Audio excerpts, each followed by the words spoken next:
54. That's the number of days left in 2022. Are you making each one count? I'm Vanessa Silvera and you're watching Jamaica Magazine. It's National Parent Month, and on today's program, we provide techniques for effective parenting. Plus, we hear from Jamaicans doing parenting the right way. We've got lots in store for you today, so don't go anywhere. Parents, how do you think your children feel when they are beaten? I feel so sad when my mother beats me. It makes me feel so angry. I feel embarrassed, and I feel like you just don't care. It has been proven that coercive parenting is directly linked to the aggression your children are displaying in schools. The National Parenting Support Commission is imploring you, parents, rethink your actions. Stop beating your children. A message from the National Parenting Support Commission in collaboration with Ministry of Education, Youth and Information for improved safety and security in schools.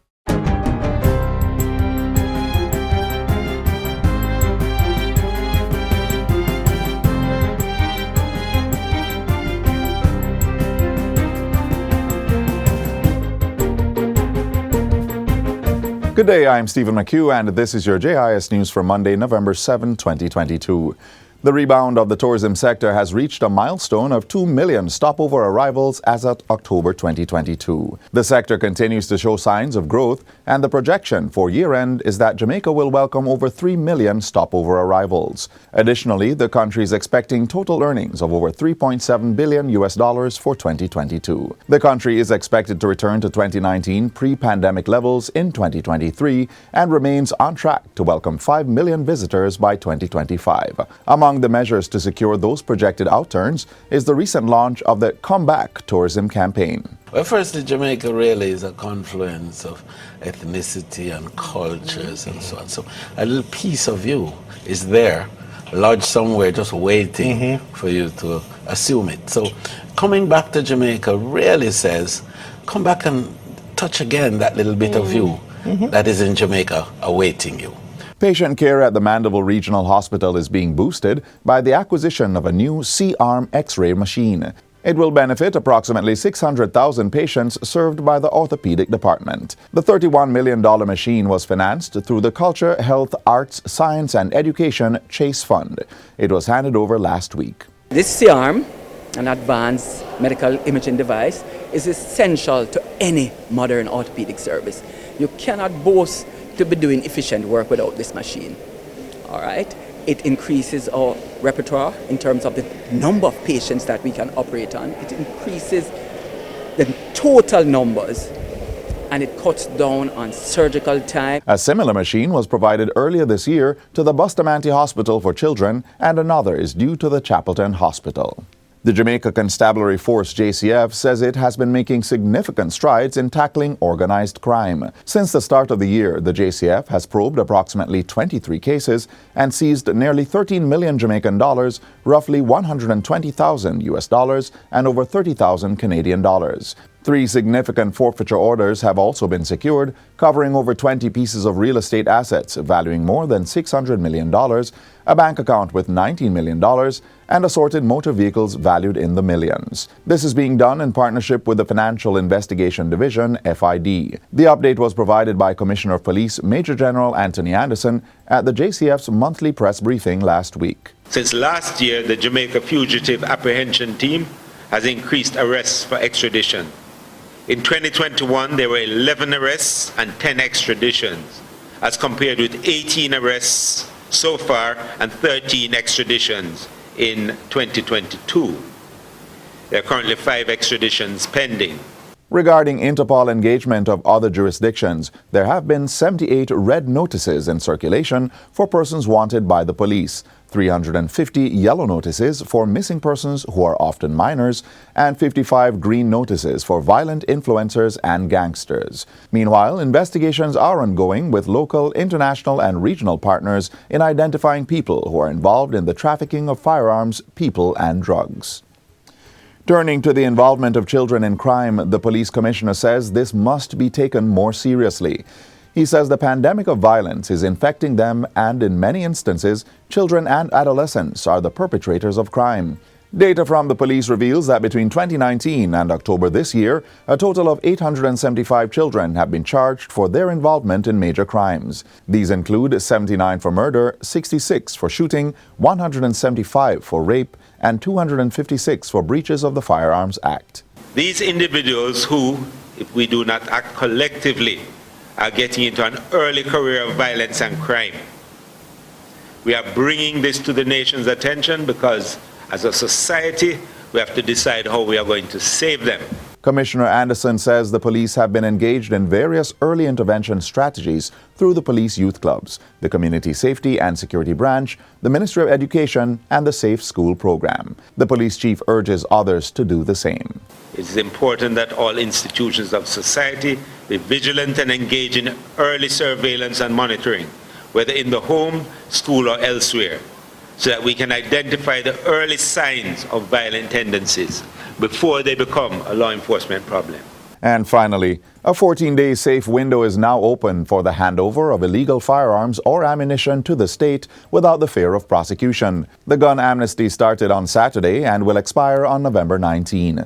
It will also facilitate the handover of firearms for which no license or authorization exists. The Firearms Prohibition, Restriction and Regulation Firearms Amnesty Order 2022 was approved in the Senate on Friday. Once it expires, the full effect of the new Firearms Act will be applied, with penalties ranging from 15 years to life imprisonment. Minister and Government Senator Matthew Samuda moved the motion in the Senate. This gives us a fresh start in the war against illegal firearms. It's not a panacea, it's not a silver bullet, it's a part of a suite of investments, a suite of interventions, a suite of legislation which must come together for us to break the back of this scourge. Senator Muda says the Firearms License Authority, FLA, has already started a public education campaign on the gun amnesty. The National Security Minister, Dr. Horace Chang, has also given assurance that the identity of persons complying with the amnesty will not be revealed. Firearms or ammunition may be surrendered to any sub-officer or senior sub-officer on duty at any police station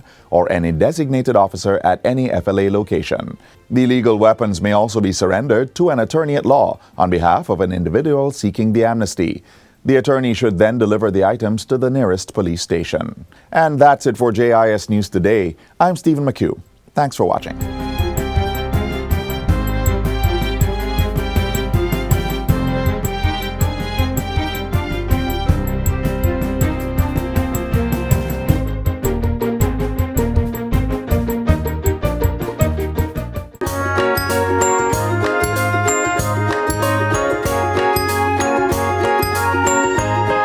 All children deserve positive parenting. Why not pamper us? Be patient with us. Make time to teach us and, of course, play with us. Celebrate milestones with us and don't forget to be our #1 supporter. Do all these things and practice positive parenting today.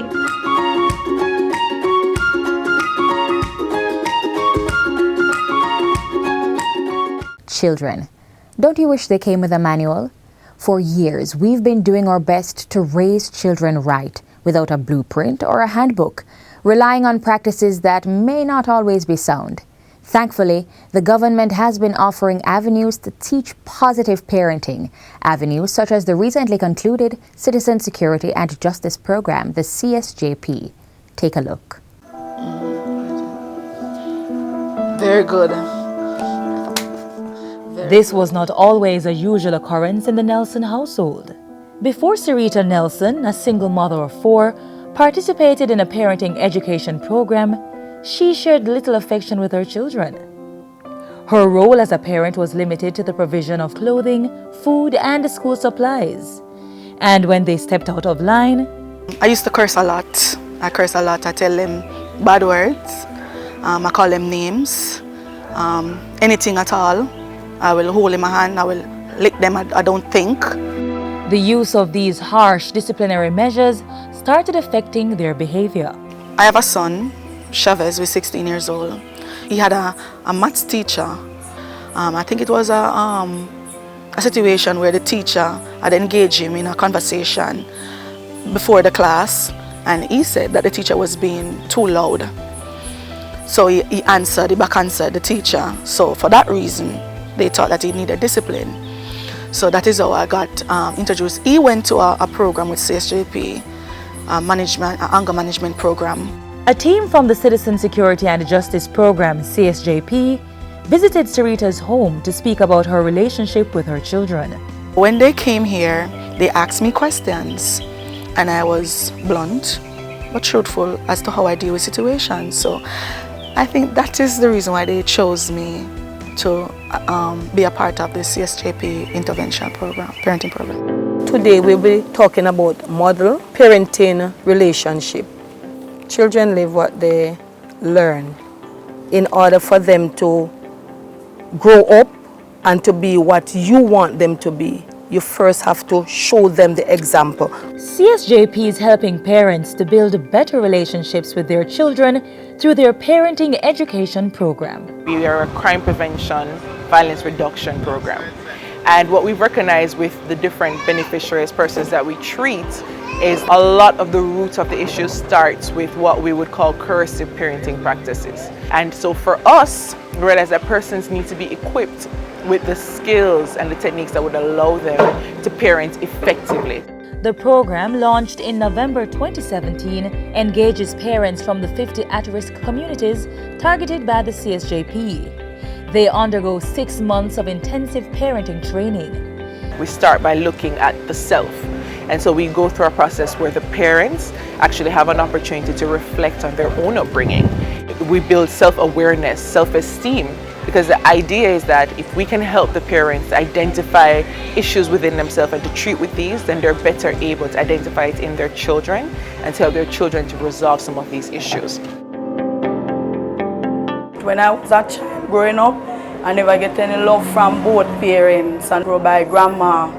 And grandma died and I get a lot of abuse, and I have 8 kids, and I would like to grow my 8 kids in the right and proper way. I used to be very angry, very aggressive, very loud. But I now know to stop, think, breathe, and walk away through the CSJP program. All of this delivered through in-home visits by community parent trainers, CPTs, individuals from CSJP communities trained as program facilitators. A parent's job is to help the child become the best that he or she can become. I now listen to my children. I now understand that they have a right and I have a right too. I now know how to discipline them in a positive way. Going through the program with CSJP, I now understand that these things are very effective and is needed in a relationship with our children. Since the parenting program, she has improved a lot. As in, she started showing us love. She hugged us whenever we did something right, or we get a good grade on a report.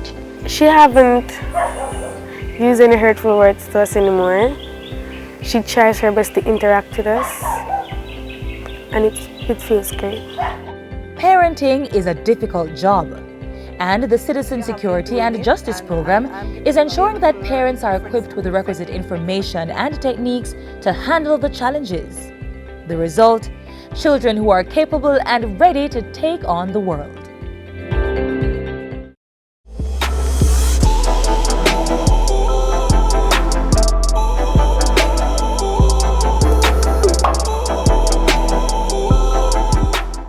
Whether you're a parent or a guardian, the thought of being responsible for another human being can be tiring. Parenting is hard, but it can sometimes be fun. Are you up for a road trip? Next, we head out to the Black River Safari, the perfect spot for some good family fun. The Black River Morass is actually the largest wetland area in Jamaica. The upper morass was used for planting rice some years ago.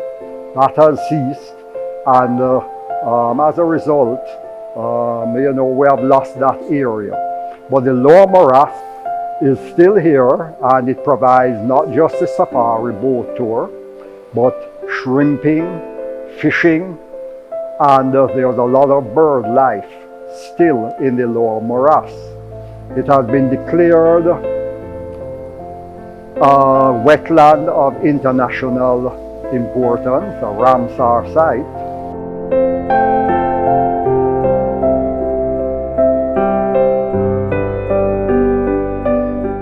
The Black River Morass is home to hundreds of crocodiles, vegetation, and other aquatic animals. Through guided tours offered along the river, you can glide upstream to learn more about the wetlands and all its inhabitants. Welcome on board the Safari Diva and welcome to the Black River Safari. My name is Roger and I'll be your captain and also your tour guide. Our trip will take us approximately 4 kilometers upstream, during which I'll show you some birds, wetland vegetation, and some of our very friendly crocodiles. Presently, we're on the Black River, and this is Jamaica's longest navigable river. It is 44 miles long, about 70 kilometers. Well, surrounding us, we have over 21,000 acres of swamp, and this is the largest wetlands in the Caribbean. It is also home for over 65 different species of birds. 17 years ago, it was estimated there was a little bit over 100 crocodiles living within the area. And since then, their number have increased as they are on the endangered species list. They were once hunted for their skin to make a nice shoes or a good handbag. They are protected. No hunting of crocodiles in Jamaica. Well, they are part of our heritage. They're on our coat of arms with the crocodiles at the top, Indians at the side. Unlike what we may believe in Jamaica, our crocodile here, Crocodilus acutus, is one of the most docile of the crocodilian species. The thing about it is that they help to cull the fish population, the animals, the fish that are diseased or the fish that are dead, they will eat them and so on. So that it's well worth having those crocodiles here within our wetland areas.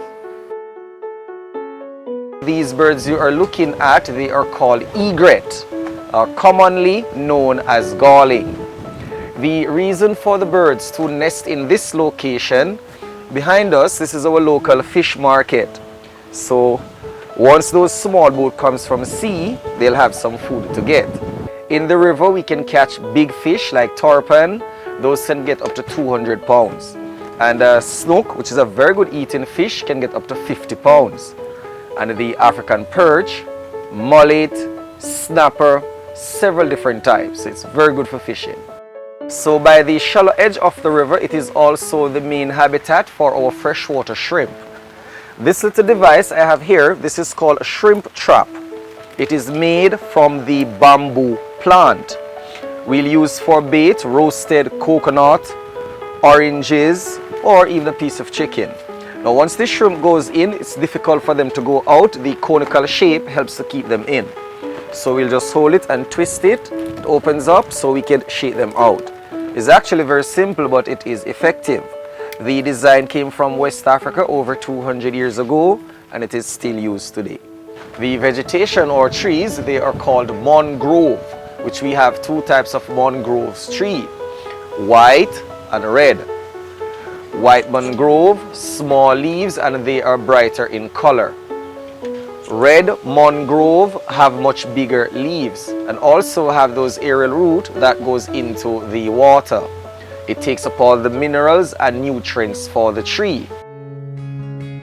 This section of the river we're entering, we call here Mangrove Avenue, as it forms a canopy similar to our Bamboo Avenue.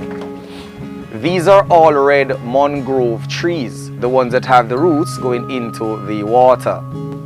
In the early 1900s, the bark or skin of red mangrove was used for making a type of dye which we call tannin. Did you know that the water in the Black River is actually clear? The river got its name due to the dark shade created by the presence of peat soil on the riverbed.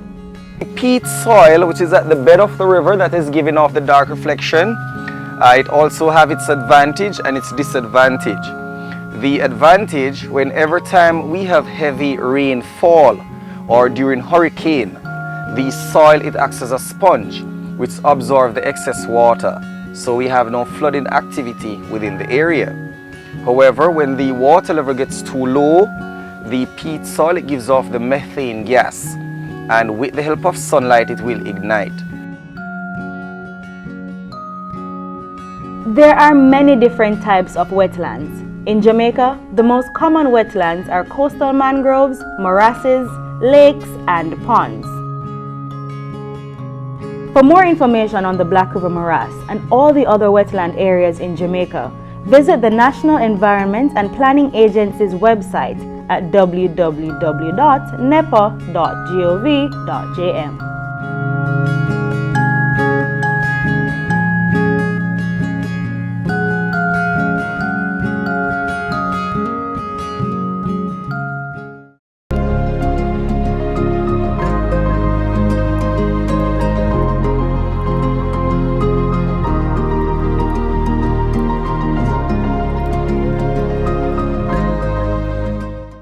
Consistency is one key component of effective parenting.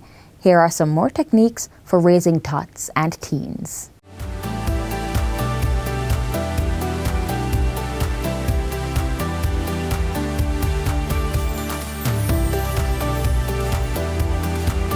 Parenting can be very frustrating, and a lot of times people don't feel like they really have an answer to everything, and the truth is that that is the reality. But there are different things that people can try. We're not saying that any one thing works for everybody or that you'll even get the outcome that you want immediately.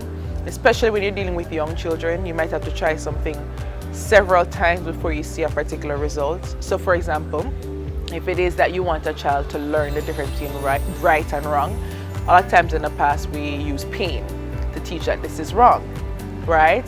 But we find that ultimately when you hit a child, what you're teaching them to do is when I don't like something, I should hit and I should lash out.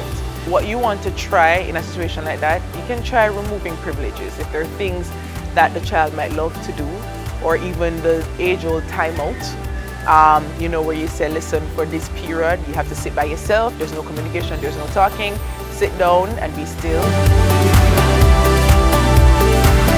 Sometimes you have to physically just hold your child and help them to breathe through it, because you have some children where they have so much emotion and so much anger and they want to get it out that it's really difficult for them to regulate it at such a young age. And so you have to physically hold them, put your hand on them, help them to breathe through it until they're calm.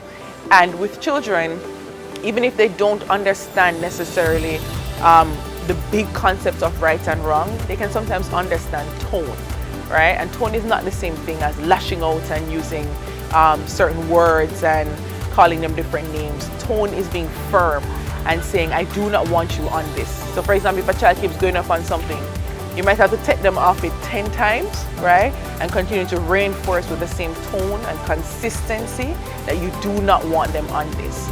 And also for younger children, sometimes you have to be the one to remove whatever it is that you don't want them to interact with from the environment, right? Because they're so young and so impulsive, you can't necessarily leave it to them to understand I shouldn't touch this thing, right? So that's how we deal with the younger children.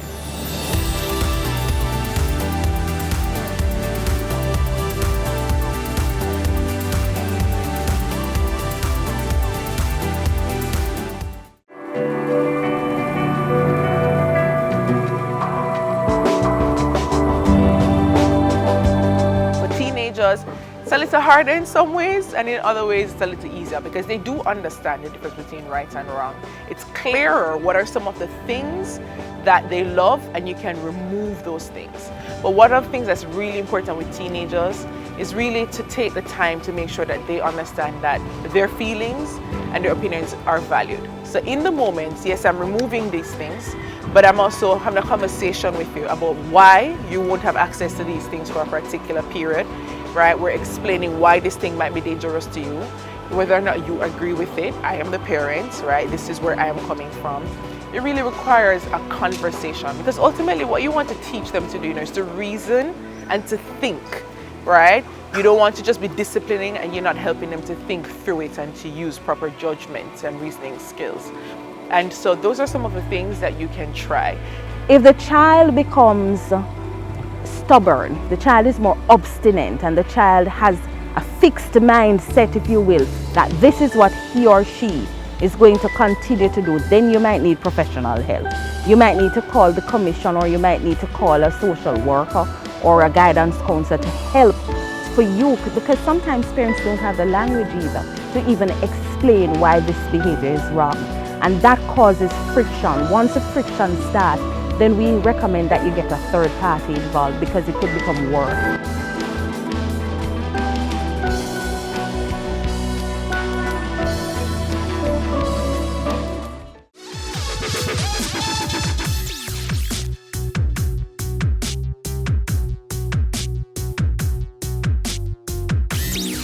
The old adage, "it takes a village to raise a child," is at the heart of the Ministry of Education and Youth and the National Parenting Support Commission's plan to reignite the village this National Parent Month. As you seek to draw strength from your village, here are 3 things to consider. Know your village, acknowledge its strengths, and establish a way of life where your child understands that the community, their village, is there for them at all times.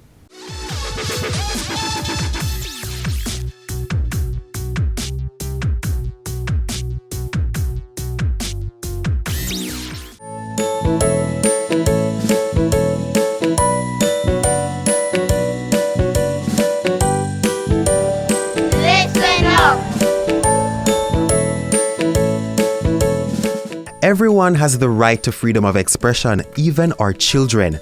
My voice matters. Every child has a right to speak up. It's not like they can stay quiet forever, and everything they have to say is important. So that's why I think my voice matters. At school and at home, every child's voice should matter. In this school, nobody is more and nobody is less. My teachers, my parents, they know who I am because they understand me and they know what I understand from what I don't. I will encourage the students to do their best. I will say that even if they do not get something they want, they might get something even better. When emotions are close to the surface and we contemplate on life, we will all remember the phrase, "A child shall lead them." My voice matters. This is where we close the pages of Jamaica Magazine. Missed parts of our show? Then you can watch on our website, jis.gov.jm. On behalf of the entire team here at the JIS, I'm Vanessa Silvera. Thanks for watching. This has been a production of the Jamaica Information Service, the voice of Jamaica.